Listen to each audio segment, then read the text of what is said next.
पिछले वाले वीडियो में हम लोग विद्युत का पार्ट 4 देखे थे, जिसमें हम लोग सर्किट को सॉल्व करना सीखे थे। अब अगला टॉपिक इसमें है विद्युत धारा के ऊष्मीय प्रभाव। देखिए, जब भी किसी तार से धारा प्रवाहित होती है तो उस समय धारा का दो प्रभाव पड़ता है। पहला, विद्युत धारा का ऊष्मीय प्रभाव, मतलब कि उस तार से धारा प्रवाहित होने के कारण वो तार धीरे धीरे गर्म होता जाता है। प्रैक्टिकली आप देख सकते हैं, कहीं पर भी कोई तार लगा है, अगर ज़्यादा समय तक उसमें धारा प्रवाहित होती है, ज़्यादा समय तक हम उसको यूज करते हैं इलेक्ट्रिकल पर्पस से, तो वो तार धीरे धीरे गर्म हो जाता है। ये है विद्युत धारा का ऊष्मीय प्रभाव। दूसरा इसका प्रभाव होता है विद्युत धारा का चुंबकीय प्रभाव। विद्युत धारा का चुंबकीय प्रभाव पूरा एक चैप्टर है, इसके बाद हम लोग पढ़ने वाले हैं। इस चैप्टर में एक एप्लीकेशन पढ़ना विद्युत धारा के ऊष्मीय प्रभाव का। तो जब भी किसी भी चालक के द्वारा विद्युत धारा का प्रवाह होता है तो वो चालक गर्म हो जाता है, वो ऊष्मा उत्पन्न करता है। इसी को हम लोग को पढ़ना है।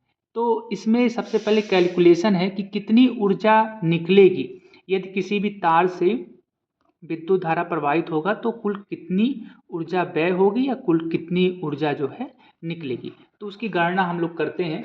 तो उसके लिए आपको कई सारे फार्मूले याद करने की आवश्यकता नहीं है, बस मैं आपको एक फार्मूले बताऊंगा, ध्यान से देखिएगा। तो कुल ऊर्जा का सूत्र देखिए, चालक में व्यय विद्युत ऊर्जा की गणना। तो इसके लिए एक सूत्र है W बराबर, W है कुल ऊर्जा, W बराबर V इंटू क्यू। बस आप एक ही बस याद रखिए, बाकी सारे सूत्र मैं इसी से ड्राइव कर दूंगा। ठीक है, तो पहला सूत्र है W बराबर V इंटू क्यू, ये है पहला सूत्र। अब इसी को हम परिवर्तित करते जाएंगे। W बराबर V, Q क्या है आवेश, इसके जगह पे हम लोग लिख सकते हैं I इंटू टी, ये दूसरा सूत्र बन गया। क्यों हमें अलग अलग सूत्र की आवश्यकता पड़ेगी? देखिए, अगर प्रश्न में V और Q का मान दिया है तो ये सूत्र लगाएंगे, V, I और T का मान दिया है तो ये सूत्र लगाएंगे।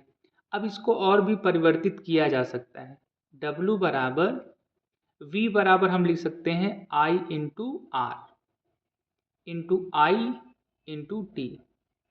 तो ये सूत्र परिवर्तित हो जाएगा, W बराबर I square R into T. ये तीसरा सूत्र है।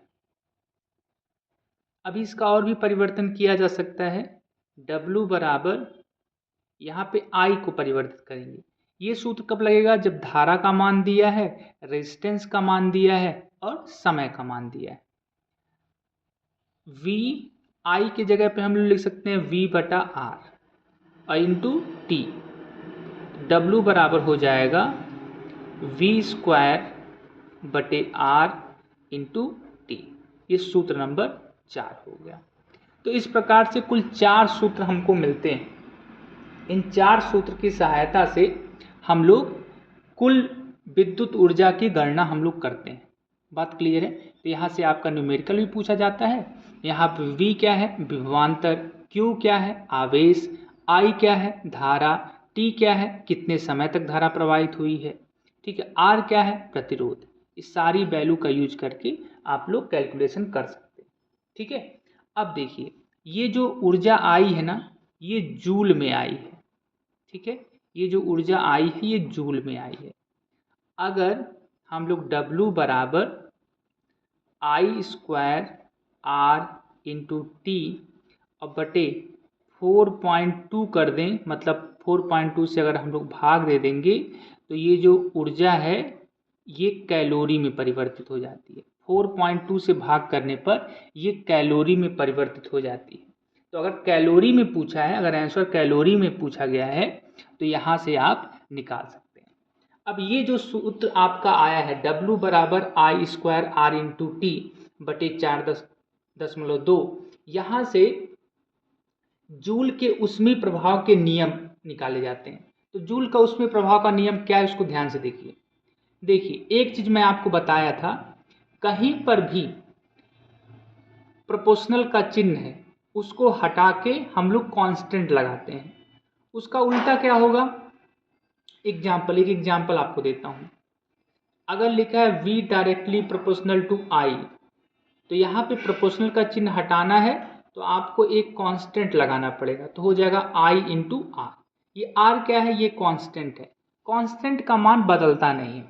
अब ध्यान से देखिए, यहीं से w बराबर अगर मैं लिख दूं w directly proportional to i square, ये कब होगा, जब r और t का मान कांस्टेंट होगा।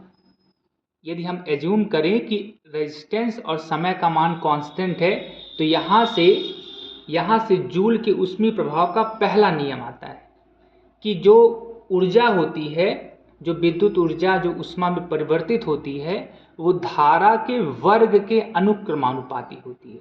कंडीशन क्या है, यहाँ पे कंडीशन क्या है, R, T, ये क्या है, कांस्टेंट है। बात समझ में आया, ये यहाँ पे कांस्टेंट माना गया है, तब होगा। दूसरा, W directly proportional to R, ये कब होगा, जब हम लोग धारा को और T को कांस्टेंट मानेंगे। यहाँ से दूसरा नियम आता है। तीसरा क्या होगा, W directly proportional to T, ये कब होगा, तीसरा ये नियम कब होगा, जब I और R ये दोनों क्या होंगे, कांस्टेंट होंगे। तो ये तीन नियम हैं, जूल के ऊष्मीय प्रभाव के ये तीन नियम कहलाते हैं, जिसको जेम्स प्रेस्कॉट जूल ने दिया था। तो यहाँ से आपका विद्युत ऊर्जा की गणना हो जाती है। सबको बात स्पष्ट है, ठीक है। यहाँ से हम लोग बढ़िया से देख सकते हैं, ठीक है, सबको स्पष्ट होगा। एक बार जल्दी से मैं रिवाइज कर देता हूँ। केवल आपको एक सूत्र याद रखना है, विद्युत ऊर्जा गणना। कौन से विद्युत ऊर्जा, ऊष्मा के रूप में। अगर किसी तार से विद्युत धारा प्रवाहित हो रही है तो वो ऊष्मा उत्पन्न करेगा। कितनी ऊष्मा उत्पन्न करेगा, उसी का कैलकुलेशन कर रहे हैं। तो केवल एक सूत्र आपको याद रखना है, W बराबर V इंटू क्यू। बस अब क्या करना है, एग्जाम में जो वैल्यू आपको दी, जो क्वांटिटी दी गई है, इसी को परिवर्तित कीजिए। V दिया गया है, मान रख दीजिए। Q दिया गया है, मान रख दीजिए। ठीक है, Q नहीं दिया गया है तो उसको परिवर्तित करिए, Q बराबर I इंटू टी। ठीक है, अगर VIT दिया गया है तो ये सूत्र लगाइए। V का मान नहीं दिया है तो V को बदल दीजिए, V बराबर IR। ओम का नियम हर जगह प्रयोग होगा, ठीक है। तो इस तरीके से परिवर्तन। यहाँ पे क्या ध्यान रखना है कि जो ऊर्जा जूल में आई है, जब उसको हम 4.2 से भाग कर देंगे तो वो कैलोरी में परिवर्तित हो जाती है। और ये जो सूत्र आया है, इस सूत्र से हम लोग जूल के ऊष्मीय प्रभाव के नियम निकाल सकते हैं। यहाँ पे एजम्पशन है कि जब R और T कांस्टेंट है तो ऊर्जा जो होगी वो अनुक्रमानुपाती होगी धारा के वर्ग के। ऊर्जा अनुक्रमानुपाती होगी प्रतिरोध के जब I और T कांस्टेंट होंगे, और ऊर्जा अनुक्रमानुपाती होगी समय के जब I और R कांस्टेंट होंगे। बात स्पष्ट है आपको, ठीक है। अब इसके आगे देखते हैं। अब इसके आगे एप्लीकेशन है, जो जब किसी तार से विद्युत धारा प्रवाहित होती है तो हम ये समझ गए हैं कि उसमें ऊष्मा उत्पन्न होगी। अब उसी ऊष्मा का एप्लीकेशन है, उसी ऊष्मा को हम लोग यूज करेंगे, ठीक है। शुरुआत में ये माना गया था कि प्रतिरोध जो ऊष्मा उत्पन्न करता है वो एक गलत कॉन्सेप्ट है, मतलब वो डिसएडवांटेज है, मतलब वो नुकसान है। लेकिन वैज्ञानिकों ने उसको परिवर्तित कर दिया, ठीक है। देखिए, अगर घर में कोई तार है और वहाँ से आप धारा प्रवाहित कर रहे हैं, वहाँ से पंखा चला रहे हैं, वहाँ से टीवी चला रहे हैं, वहाँ से कूलर, और तार गर्म होना शुरू हो जाए, अगर ज़्यादा लोड तार पे पड़ेगा तो तार गर्म होगा, और तार गर्म होकर कभी कभी पिघल जाता है, शॉर्ट सर्किट हो जाता है, तो वो तो डिसएडवांटेज हो गया ना। लेकिन वैज्ञानिकों ने उस डिसएडवांटेज को एडवांटेज में बदल दिया। कैसे, ध्यान से देखते हैं। देखिए, विद्युत धारा के ऊष्मीय प्रभाव का जो उपयोग है सबसे पहले किया गया विद्युत बल्ब में। विद्युत बल्ब क्या होता है, यहाँ पे जो विद्युत बल्ब की चर्चा की गई है, ये जो पहले के समय में कहीं कहीं अब दिखता है, उसी की चर्चा की गई है। चलिए इसको समझते हैं। देखिए, इसमें जो है एक टंगस्टन का एक स्प्रिंग लगा होता है। ये देखिए, ये टंगस्टन का जो है स्प्रिंग है। ये टंगस्टन धातु क्यों प्रयोग की जाती है? क्योंकि टंगस्टन का गलनांक बहुत ज़्यादा होता है। गलनांक क्या होता है? एक ऐसा तापक्रम जिस पर कोई ठोस द्रव में परिवर्तित होना शुरू हो जाता है, उस ताप को गलनांक कहते हैं। ठीक है, तो ये जो टंगस्टन है इसका गलनांक बहुत ज़्यादा होता है, इस कारण से हम यहाँ पर इसको प्रयोग करते हैं। इसमें जो है निरंतर धारा प्रवाहित होती है। धारा प्रवाहित होने के कारण ये जो है ऊष्मा उत्पन्न करेगा, और जब कोई चीज़ ऊष्मा उत्पन्न करती है तो वो लाल हो जाएगी, और लाल होने के कारण वो जो है प्रकाश भी उत्पन्न करेगा। लेकिन ये बल्ब रिप्लेस क्यों हो गया? ये इसका कॉन्सेप्ट क्या था कि पहले ये ऊष्मा उत्पन्न करता था, ऊष्मा उत्पन्न होने के बाद तब इससे प्रकाश उत्पन्न होता था। क्या हमें इससे ऊष्मा चाहिए? नहीं। लेकिन इसका कॉन्सेप्ट ही बड़ा गलत था कि हम पहले ऊष्मा उत्पन्न करते थे फिर प्रकाश, इसीलिए तो ये रिप्लेस कर दिया गया, क्योंकि ये बहुत अत्यधिक मात्रा में ऊर्जा का व्यय करता था, तो इसको हटा दिया गया। इसके जगह पे क्या आया? CFL आया, और CFL से भी बेटर आ गया क्या? LED आ गई। अगर LED को आप टच करेंगे तो वो भी गर्म होती है, लेकिन बहुत कम गर्म होती है। लेकिन ये बल्ब जिसके यहाँ लगा होगा देखेंगे, जब भी ये जलना शुरू होता था तो ये इतना ज़्यादा गर्म हो जाता था कि आप इसको टच नहीं कर पाएंगे। ठीक है, तो ये रिप्लेस कर दिया गया। इसके अंदर, कांच के अंदर जो है अक्रिय गैस भरी जाती है, जो इस फिलामेंट से क्रिया ना करे। ठीक है, इसके अंदर अक्रिय गैस भरी जाती है, नाइट्रोजन या आर्गन, ऐसी गैसें इसके अंदर भरी जाती हैं। अब यहाँ पर एक और कॉन्सेप्ट है कि ये तार स्प्रिंग के रूप में क्यों लगाया जाता है, ये सीधा क्यों एक तार नहीं लगा देते हैं? तो उसका कॉन्सेप्ट ये है, ध्यान से देखिएगा, वो आप पहले पढ़ चुके हैं। देखिए R बराबर, ध्यान से देखेंगे, R बराबर रो L अपान A। तो अगर हमको कोई तार स्प्रिंग के रूप में लेंगे, स्प्रिंग के रूप में, जब स्प्रिंग के रूप में लेंगे तो अगर इसकी लंबाई नापेंगे, तार की लंबाई, तो तार की लंबाई ज़्यादा होगी, और जब तार की लंबाई ज़्यादा होगी तो R का मान ज़्यादा होगा, और जब R का मान ज़्यादा होगा तो ये देखिए यहाँ पे रिलेशन हमने निकाला है, जब R का मान ज़्यादा होगा तो W का मान भी ज़्यादा होगा। समझ में आया? वह ऊर्जा जो होगी ज़्यादा होगी, तो जितनी ज़्यादा ऊष्मा निकलेगी उतना ज़्यादा प्रकाश होगा। तो इसी कॉन्सेप्ट पे ये बल्ब काम करते थे। बात समझ में आ गया आपको? चलिए आगे देखते हैं।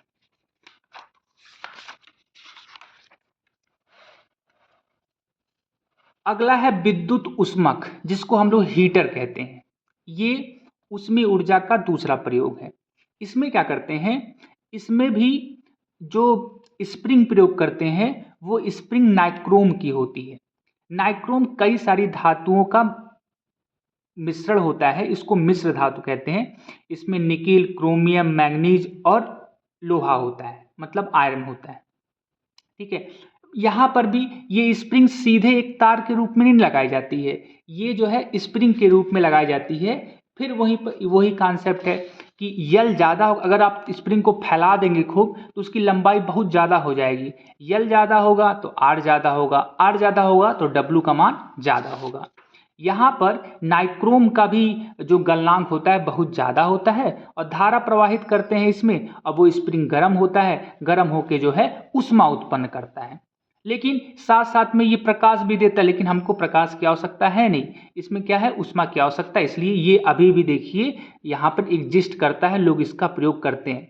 बल्ब क्यों रिप्लेस हो गए? क्योंकि बल्ब का कॉन्सेप्ट थोड़ा सा अलग था। ये पहले ऊष्मा उत्पन्न करता था और ऊष्मा के कारण प्रकाश उत्पन्न करता था, लेकिन हमको चाहिए क्या, हमको प्रकाश चाहिए, तो ये इसलिए रिप्लेस हो गया। ठीक है, इसका प्रयोग अभी भी किया जाता है। ठीक है, तीसरा आपका इसका प्रयोग है विद्युत इस्त्री अथवा प्रेस। इसमें क्या होता है, इसमें भी हम लोग नाइक्रोम की तार प्रयोग करते हैं। ठीक है, इसमें नाइक्रोम की तार प्रयोग करते हैं, लेकिन यहाँ पर देखिए ध्यान से, प्रेस का जो नीचे वाला हिस्सा है जहाँ पे कपड़े टच करते हैं वो भी लोहे का है, और नाइक्रोम भी जो है वो विद्युत का सुचालक है। अगर डायरेक्ट हम लोग संपर्क में ला देंगे किसके, नीचे वाले सतह के, तब तो करंट लगने का डर रहेगा। क्योंकि अगर जैसे यहाँ पर ध्यान से देखेंगे, यहाँ पर जो स्प्रिंग लगी है, अगर आप स्प्रिंग को टच कर देंगे तो आपको बहुत तेज करंट मारेगा। तो बताइए, यहाँ पर प्रेस का अगर हिस्सा, नीचे वाला हिस्सा टच हो जाता है तो आपको गर्म लगता है लेकिन करंट नहीं मारता है। अगर प्रेस गड़बड़ है तो करंट मारेगा, लेकिन प्रेस अगर सही है तो गर्म आप जल जाएंगे, लेकिन करंट नहीं मारना चाहिए। अगर करंट मारेगा तब तो प्रेस गड़बड़ है भाई। तो इसके लिए क्या करते हैं, एक स्पेशल जो है धातु प्रयोग करते हैं जिसका नाम है अभ्रक। अभ्रक जिसको माइका भी कहते हैं। माइका की एक बहुत विशेष गुण होता है माइका के पास, ये जो है विद्युत का कुचालक होता है और ऊष्मा का सुचालक होता है। तो करते क्या है, नीचे वाली जो प्लेट है उसके ऊपर जो है लगा दिए हैं क्या, अभ्रक लगा दिए हैं।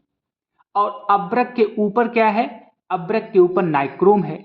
नाइक्रोम गर्म हो रहा है और वो अभ्रक को गर्म करेगा, और अभ्रक जब गर्म होगा तो वो नीचे वाली प्लेट को गर्म करेगा। बात समझ में आ रहा है। तो बीच में एक लेयर लगा दिए अभ्रक का जो विद्युत के प्रवाह को रोक रहा है।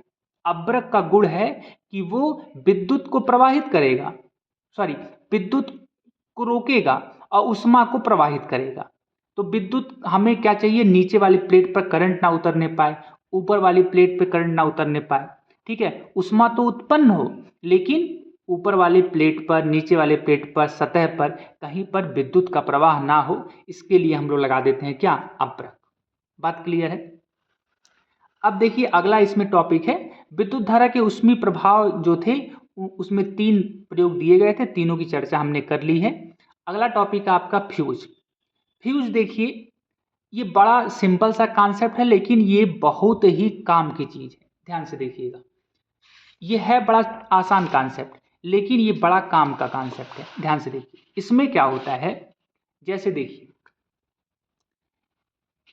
मान लिया ये आपका ट्रांसफार्मर है, ठीक है, ये आपका ट्रांसफार्मर है और ट्रांसफार्मर में यहां से तार आई हुई। अब क्या है, यहां से 2 तार गई है ट्रांसफार्मर से और आपके यहाँ एक बोर्ड लगा हुआ है, मान लिया इसको हम मेन बोर्ड कहते हैं। मेन बोर्ड के बाद यहाँ से आप अपना पंखा चला रहे हैं, अपना बल्ब चला रहे हैं, जो भी उपकरण आपको, वॉशिंग मशीन, जो भी उपकरण आपको चलाना है आप चला रहे हैं। बात समझ में आया।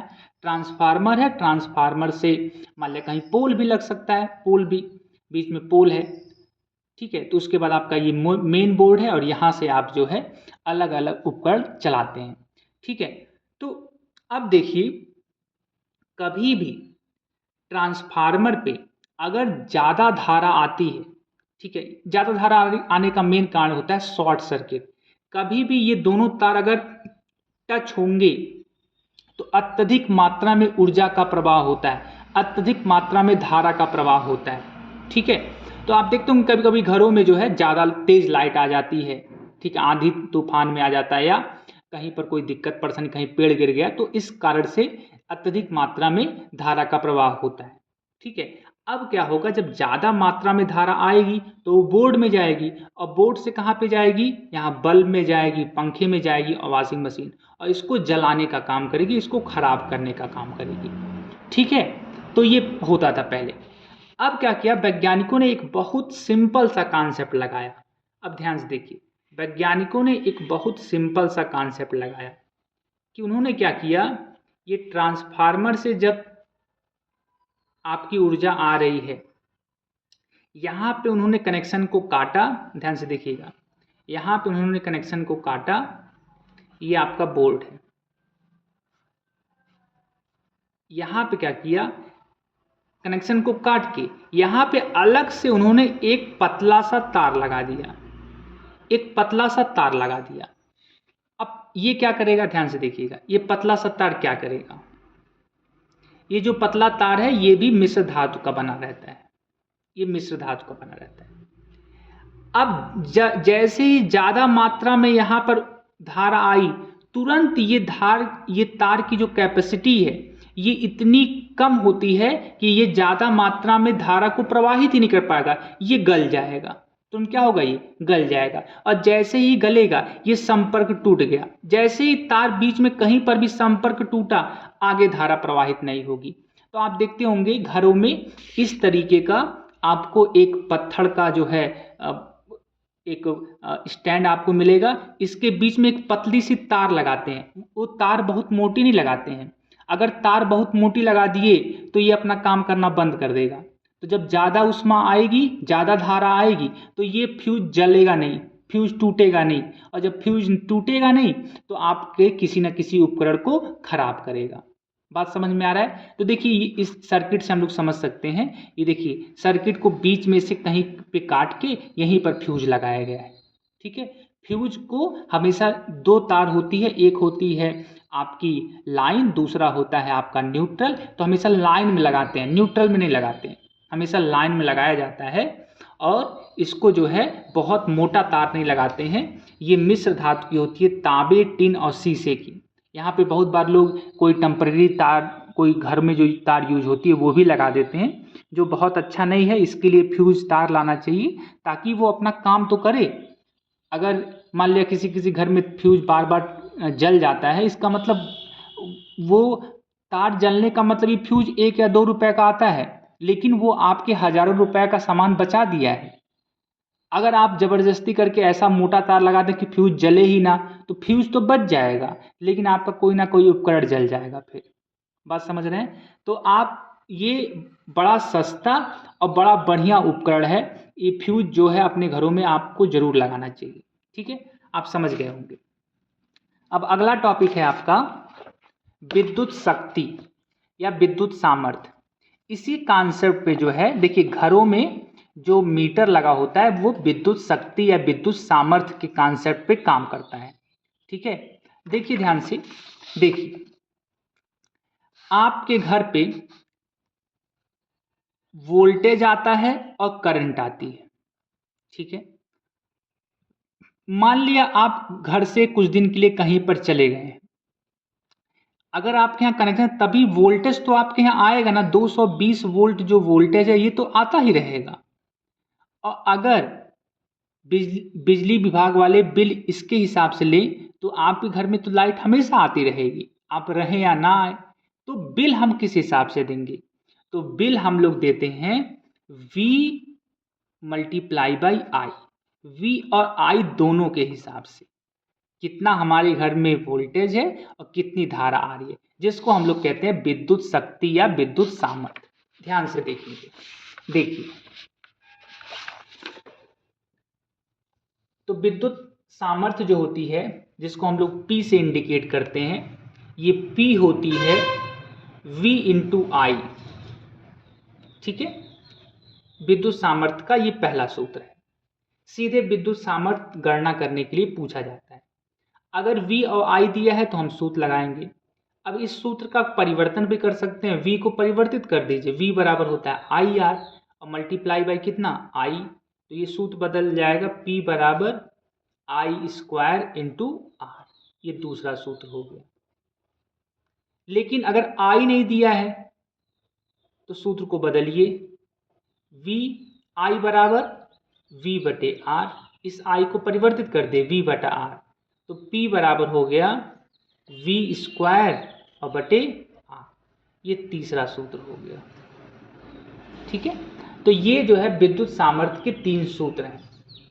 इन तीनों से गणना आप कर सकते हैं। हम लिख सकते हैं P बराबर V इंटू आई बराबर आई स्क्वायर इंटू आर बराबर V स्क्वायर बटे आर। ठीक है, ये विद्युत सामर्थ्य के 3 सूत्र। आगे देखेंगे।